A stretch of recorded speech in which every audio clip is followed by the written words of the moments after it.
Hello everyone, I am Rakhi Nandar. Welcome to my channel. Today we are going to do our rest of the question from exercise 6.5. Yesterday we discussed till question number 8. Question number 9 9 onwards we will do today. So here a ladder 10 meter long reaches a window 8 meter above the ground. Here I am not writing the whole statement. You may use your NCERT book. 10 metre long एक आपके पास ladder है जो एक window को reach करती है जिसकी height है आपके पास 8 मीटर ग्राउंड के ऊपर। तो यहाँ पे देखिए, if this is your window is from ground, this is your ground and you know whenever, I think in previous class also I told you, जब आपके पास कोई पोल है, कोई टावर है, कोई बिल्डिंग है, all of these stubs are these structures are vertical to your ground. तो यहाँ पे जब भी कोई चीज आपके पास वर्टिकली होती है तो एंगल होता है आपके पास 90 डिग्री का। तो यहाँ पे कोई विंडो है, विंडो की लेंथ ग्राउंड से 8 मीटर है। अब एक लेडर लगाई है जिसकी लेंथ है 10 मीटर। आपको डिस्टेंस बताना है, foot of ladder from the base of the wall. देखो ये वॉल का बेस है। अब लेडर की हाइट है 10 मीटर। तो देखिए अगर आप यहाँ भी खड़े करेंगे तो इससे ऊपर आएगी। तो लैडर कहाँ लगाई है, जो विंडो है वहां से लैडर लगाई है, इसकी लेंथ है 10 मीटर। ये लेंथ आपको निकालनी है। सो इजी, डायरेक्ट पाइथागोरस लगा दीजिए। 10 का स्क्वायर माइनस 8 का स्क्वायर, जो वैल्यू आएगी, अगर इसको ABC कह दूं मैं, वो क्या आएगी, BC स्क्वायर। BC निकालेंगे तो आप इसका अंडर रूट कर देंगे। You may do it at your own. बहुत ईजी सा क्वेश्चन है। Let's move forward. Question number 10 देखिए अपने बुक में। A guy wire attach to a vertical pole of height 18 metre is 24 metre long. ठीक है, एक आपके पास वर्टिकल पोल है जिसकी हाइट है 18 मीटर। ठीक है, ये आपका ग्राउंड है, यहाँ पे पोल है। अब यहाँ से एक वायर अटैच्ड है। वायर तो लूज है आपके पास। सो वायर की टोटल लेंथ है 24 मीटर। तो कह रहा है has a stake attach to the other end, और जो दूसरा एंड है उसके ऊपर उसने कोई स्टेक लगा रखा है। अब कह रहा है आपको कि यहाँ से बेस से कितना दूर लेके जाए वो स्टेक को। इमेजिन कर लेते हैं यहाँ ले, सो दैट वायर इज 20, यानी कि वायर आपकी बिल्कुल स्ट्रेट हो जाए। तो वायर की लेंथ आपको गिवन है 24 मीटर। आपको बस ये यहाँ से यहाँ तक का आपको डिस्टेंस निकालना है। ये आपको पता है 90 डिग्री। पाइथागोरस लगा दीजिए, निकल जाएगा। Do at your own. Now we move towards our question number 11. So question number 11 we are discussing here. An aeroplane leaves an airport and flies due north at a speed of this.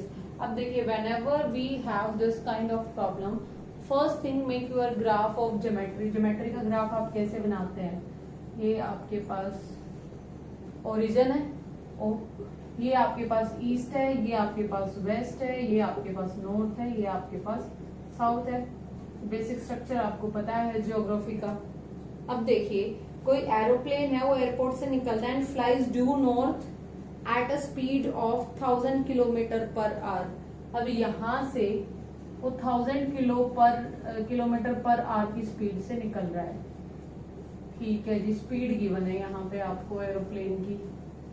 Second thing given है आपको, at the same time another aeroplane leaves the same airport and flies due west at a speed of 1200 kilometre. एक aeroplane waste की तरफ निकल रहा है, इसको A1 कह दिया। A1 की स्पीड है, यहाँ एरोप्लेन A2, ये A1 इधर मूव कर रहा है, A2 आपका वेस्ट की तरफ मूव कर रहा है, जिसकी स्पीड गिवन है आपको 1200 किलोमीटर पर आवर। ओके जी। How far apart will be the two planes after 1.5 hour? कह रहा है 1.5 hour के बाद ये प्लेन कहीं इमेजिन यहाँ तक जा चुका है, ये प्लेन ऊपर कहीं तक जा चुका है। तो आपको इन दोनों का डिस्टेंस बताना है। जब भी फार वाली चीज पूछी जाती है तो distance is always the shortest length between those 2 points. अब यहाँ से यहाँ का डिस्टेंस पूछेगा तो ये जो सबसे छोटी लाइन होती है उसका आपको लेंथ बताना है यहाँ पे। तो देखिए इस क्वेश्चन को आप कैसे करेंगे। अगर आपके पास ये लेंथ आ जाए और इधर से ये वाली लेंथ आ जाए, सो बेसिकली एक ऐसा फिगर बन के आ जाएगा आपके पास। ठीक है, यहाँ पे मैं मिनिमाइज कर रही हूँ बिकॉज ऑब्वियसली हम यहाँ पे 1000 किलोमीटर तो नहीं लेने वाले हैं। तो ये आपका ओरिजिन था, यहाँ पे आपका A2 एयरक्राफ्ट है, यहाँ पे आपका A1 है, A1 से A2 के बीच का डिस्टेंस निकाला है। आपको पता है चारों एक्सिस आपस में परपेंडिकुलर होते हैं, तो ये लेंथ और ये लेंथ, अब आपको दो काम करने हैं यहाँ पे। अब उसके लिए आपको गिवन है यहाँ पे गिवन है आपको स्पीड। तो स्पीड का फॉर्मूला आपको पता है क्या होता है, speed is equal to distance upon time. लिखते हो ना आप साइंस में, distance travelled upon time taken. तो यहां से फॉर एयरक्राफ्ट फॉर A1 सीधा लिख देती हूँ मैं, A1 ये वाला है, A1 की स्पीड है आपके पास 1000, डिस्टेंस को कह देते हैं D1 क्योंकि यही तो निकालना है मुझे। टाइम कितना ले रहा है, इसने पूछा है 1.5 आवर से, सो कितना हो गया 1.5 आवर्स। वाई, बिकॉज देखो स्पीड आपकी किलोमीटर पर आवर में, तो टाइम आप आवर में ही लोगे, आप 1.5 आवर्स लिखोगे इसको, 1.5 को। If you want to convert this into minute तो आपको आवर को भी मिनट में पहले बदलना पड़ेगा। तो यहां से D1 निकल गया आपके पास, कितना निकल गया ये निकल गया आपके पास 1500 किलोमीटर। तो ये लेंथ आ गई 1500 किलोमीटर। ये आपको समझाने के लिए फिगर बनाया है मैंने, आप डायरेक्ट फेयर फिगर, बट हाँ ये एक बार आप डायरेक्शन शो कर देना, east west north south, and ये आप बना के दिखा देना। चलिए, for aircraft second for A2 similar formula लगाइए। अब यहाँ पे स्पीड कितनी थी इसकी 1200। चलिए, डिस्टेंस को कह दिया D2, ये लेंथ D2 इमेजिन कर लेती हूँ, अपॉन, अब देखिए टाइम तो दोनों में ही सेम है 1.5, सो D2 क्या आ गया आपके पास 1200 इंटू 1.5। तो ये इसको आप मल्टीप्लाई कर दीजिए, 1 0 विल कैंसिल आउट यहाँ से हटाने के लिए, तो ये बच गया आपके पास 1800 किलोमीटर।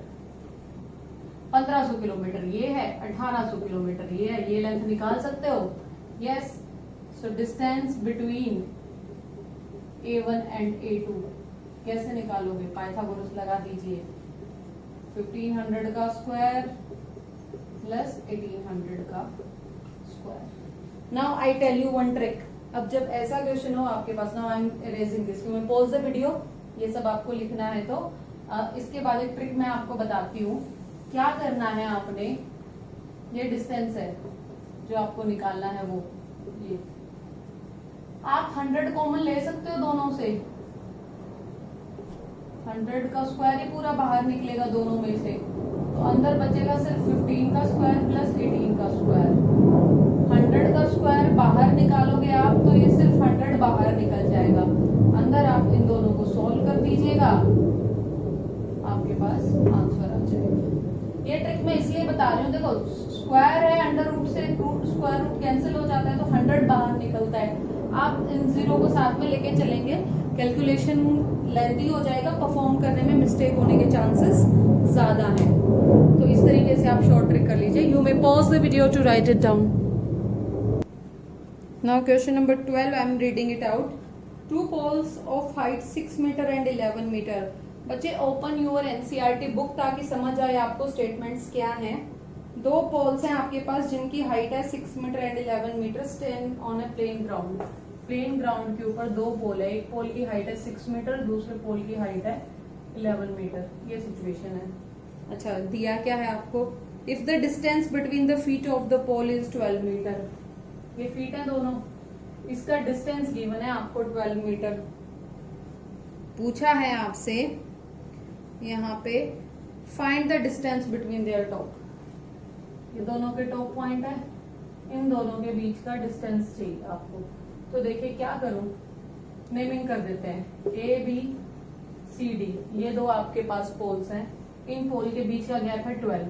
तो मैं यहां से इसके पैरेलल एक लाइन प्लॉट कर देती हूँ, ठीक है, यानी कि AB और इस पॉइंट को कह देते हैं DE।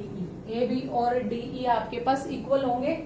यस, पैरेलल आपने एक लाइन प्लॉट किया, दो पैरेलल लाइन के बीच का परपेंडिकुलर डिस्टेंस आपका हमेशा क्या रहता है, कांस्टेंट। आपने पढ़ा होगा 8th-9th क्लास में, if you remember that the distance between two parallel line remain constant. तो AE और BD आपके पास इक्वल है, तो ये कितना हो गया 12 metre. AE is equal to BD is equal to 12 metre. और डी ई आपके पास कितना है 6 मीटर। ये लेंथ कितनी है 6 है। अब बताइए ईसी लेंथ कितना होगा, EC is equal to 11 minus 6 metre यानी कि 5 मीटर। ये जो ऊपर का लेंथ है ये कितना बचा 5 मीटर। ठीक है, अब आपने क्या करना है, आपने निकालना है A C. So in triangle A E C Pythagoras लगाइए, A E square plus C E square is equal to A C square. A E की वैल्यू पुट कर दीजिए, ए ई की वैल्यू क्या है आपके पास 12, 12 का स्क्वायर प्लस सी ई की वैल्यू 5, 5 का square is equal to A C square है। ए सी की वैल्यू क्या निकलेगा, अंडर रूट में 12 का स्क्वायर 144, 5 का स्क्वायर 25, ये हो गया आपके पास 169 अंडर रूट यानी कि A C is equal to 13 metre. 13 metre आपने निकाल दिया। समझ आया ऐसे क्वेश्चंस को आपने कैसे करना है। सिर्फ एक प्रॉपर्टी मैंने यूज की कि पैरेलल लाइन के बीच का डिस्टेंस कांस्टेंट होता है, तो जितना ये था उतना ये होगा, ये था उतना ये होगा। ठीक है, अब देखिए यहाँ पे एक चीज हो सकती है, वैसे तो technically it is suppose to be plus minus 13, but minus 13 या फिर ये कह दो height can never be negative, can never be negative. कभी भी आपने हाइट को नेगेटिव में सुना है, मिनिमम हाइट कैन बी 0, 0 से छोटी तो नहीं हो सकती, तो that's why we never consider height में जो नेगेटिव वैल्यू आती है आपके पास।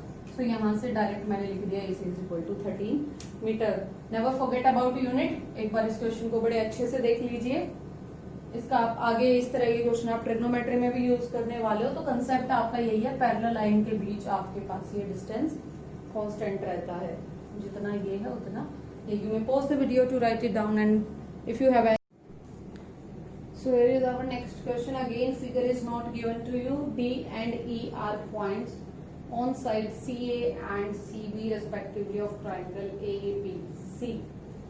Right angle at C. तो सबसे पहले एक फिगर बनाते हैं जिसमें राइट एंगल ट्राइंगल है एट पॉइंट सी के ऊपर। चलिए सी ले लिया हमने, ए बी। चलिए प्रूव करना है आपको ए ई प्लस बी डी। तो डी और ई पॉइंट है सी ए, सी ए के ऊपर तो लीजिए पॉइंट डी और सी बी के ऊपर लीजिए पॉइंट ई।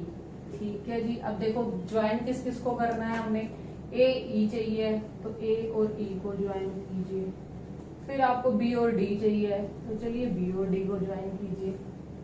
ठीक है, कर दिया हमने ज्वाइन। अब देखो यहाँ पे ये एंगल आपका 90 डिग्री का है, तो आपको कौन सी ट्रायंगल चाहिए जिसमें ए ई और ए ई चाहिए आपको और उधर से बी डी चाहिए आपको। That should be equal to AB square plus DE. Okay, so now you need to join DE also. ये DE की रिक्वायरमेंट आ गई आपके पास, तो आप DE को भी ज्वाइन कर दीजिए। तो देखिए अब राइट एंगल ट्राइंगल आपके पास इसमें कितनी बन रही है, DCE भी राइट एंगल है, ACE भी राइट एंगल है, AC बी भी राइट एंगल है, तो 3 राइट एंगल ट्राइंगल है आपके पास। अब तीनों में से चूज कैसे करें, सबसे पहले चूज करो जिसके अंदर ए ई आ रहा है। So in right angle triangle जिसमें ए ई है वो साइड है आपके पास ACE। ACE ट्राइंगल में हाइपोटेन्यूज है आपके पास AE, तो AE square is equal to AC square plus CE square. ठीक है जी, इक्वेशन 1। सेकेंड ट्राइंगल चूज करो जिसमें आपके पास BD है, BD वाली ट्राइंगल है ये। इन राइट एंगल ट्राइंगल आप लिख दीजिए बगल में यूजिंग पाइथागोरस। इन राइट एंगल ट्राइंगल जिसके अंदर साइड BD आए, BD आ रही है ट्राइंगल DCB, राइट एंगल है ना C के ऊपर, तो यहाँ से आपके पास हाइपोटेन्यूज क्या है यहाँ पे BD। So BD square is equal to DC square plus BC square पूरा आएगा, BD निकाल रहे हो तो BC स्क्वायर। 2 इक्वेशन आ गई आपके पास। अगर इन दोनों को मैं ऐड करूं तो मेरे पास क्या आ जाता है 1 + 2 अगर मैं करती हूँ तो AE square plus BD square. एक साइड तो आ गई, दूसरी साइड को चलिए लिख के देखते हैं कॉमन क्या निकलता है यहाँ पे। AC स्क्वायर प्लस BC को मैं एक साथ लिख देती हूँ, इन दोनों को मैंने एक साथ लिख दिया। देखो 4 टर्म है, इसको एक साथ लिख लिया मैंने, plus DC square plus CE square, इसको भी मैंने एक साथ लिख दिया। आप एक बार चारों लिख के फिर अलग अलग भी मैच कर सकते हो, it's totally up to you. अब देखिए AC plus BC, AC square plus BC square किसके इक्वल है? AB स्क्वायर के। समझ आया कैसे? This side plus this side, कौन सी में? यूजिंग ट्राइंगल ABC, तो लिख दीजिए यूजिंग ट्राइंगल ABC, इनफैक्ट लिखिए राइट एंगल ट्राइंगल ABC, ठीक है। अब DC प्लस CE, DC का स्क्वायर CE का स्क्वायर किसके इक्वल आ गया? DE के स्क्वायर। क्यों? यूजिंग ट्राइंगल, कौन सी राइट एंगल ट्राइंगल? सबसे छोटे वाली DCE। दो वाली साइड को यूज करके पाइथागोरस लगाई, यहाँ पे लगाया मैंने इसका रिवर्स, कि यहाँ पे अगर ऐसा हो रहा है तो ट्राइंगल्स आपकी क्या बन गई? यहाँ पे राइट एंगल थी तो ये आपका RHS आ गया। देखो यही है, यही प्रूव करवाया था आपसे, हेंस प्रूव्ड, वेरी इजी। सिर्फ दो साइड को चूज किया, इनको सिर्फ इकट्ठा लिखा है मैंने और कुछ भी नहीं किया है। उससे आई गॉट एन आइडिया कि अच्छा चलो ये तो ये वाली भी ट्राइंगल थी, so use that. You may pause the video to understand this question more clearly. So here is our next question. Question number 14. The perpendicular from A on triangle A on BC of triangle ABC intersect BC at D such that DB is equal to 3CD. Prove करना है twice of AB square is equal to twice of AC square plus BC square. Figure आपको given है। चलिए given data है ये, prove करना है आपको ये। देखिए किस चीज का कहाँ यूज करेंगे। First thing, there is no DC and DB in your to prove result. यहाँ पे देखो कुछ भी नहीं है, ना तो DB है ना CD, इन दोनों में से कुछ भी नहीं है।